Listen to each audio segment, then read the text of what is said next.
Hi everyone. So I've decided to record my reflections about podcasts that I listen to and learnings that I have, mainly for my own benefit, but I welcome any comments or anything like that. I'm going to share this publicly because it's kind of a thing I believe in, is public sharing of knowledge. So the podcast that I want to talk about today is Cathy Fosnot's first podcast in a series that are going to be hosted by Stephen Hurley on themathpod.ca and on the Math Pod. And the first one was on contexts. And I just wanted to kind of talk through some of my understandings of what she was saying and what her and Stephen were talking about. So one of the main understandings for me was, and main shifts, is that we need to get away from thinking about a rich task. A rich task doesn't tell us much. It tells us a snapshot, but it doesn't help us move a student along. What we need to think about more is a series of purposefully constructed rich tasks or questions that cause kids to think in a new and more efficient way that will move them along their personal continuum or landscape. So we're talking about, so for example, the question of muffled struffles came up. We all know muffled struffles. It's Cathy Fosnot problem that leads kids to think about visualizing things in arrays because the truffles end up arranged in 2 rows of 5. So it's also your introduction into a 10 frame, things like that.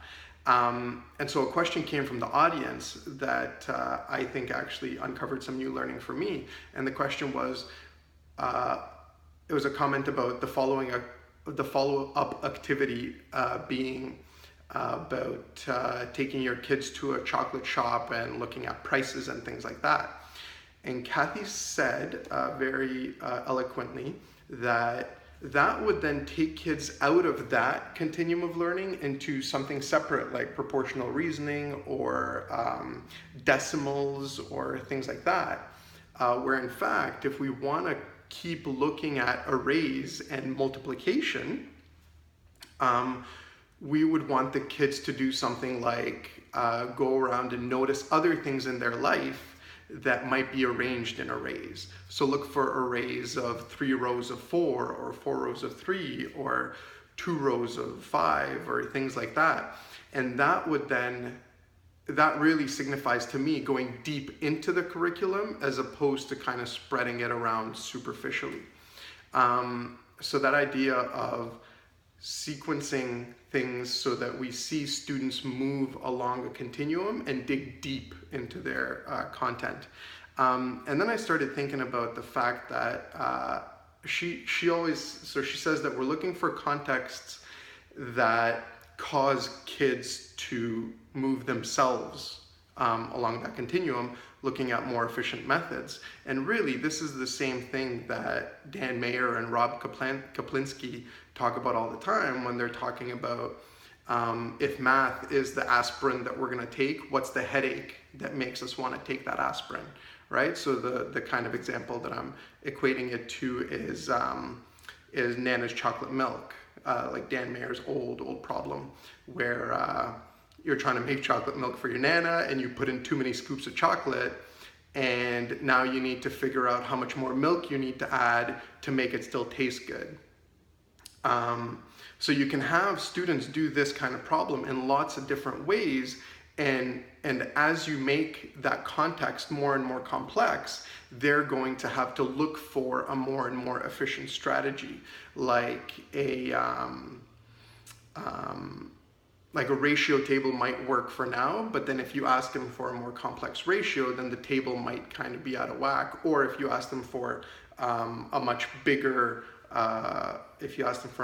serving of the chocolate milk, then the ratio table is going to take too long. So they're going to have to look for more efficient methods. The other thing that I thought was really interesting that she said was about the use of manipulatives, and the fact that when we use manipulatives, we shouldn't just be thinking about going from concrete to abstract, but we should again be thinking about developing that understanding of a continuum.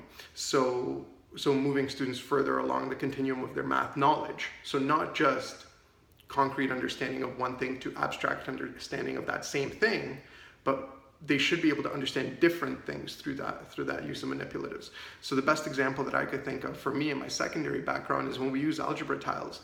If we just use algebra tiles to factor, where we are going from concrete factoring of an array model to abstract factoring of polynomials, it's much, much more effective if we use that array model to first think about multiplying and then think about expanding polynomials and then think about dividing polynomials or factoring. So that idea of not just using manipulatives to go from concrete to abstract, but to also use the manipulatives to move along a continuum of learning math content. And then the other thing that I wanted to mention that I kept thinking about is I also don't want people to think that we always need context, because sometimes math is just fun for the sake of doing math, right? And if we can frame it in a nice, friendly way, like number talks, for example. Number talks have no context, but they're extremely beneficial to students. So those are my thoughts. I welcome your comments. Yeah, I'll see you next time.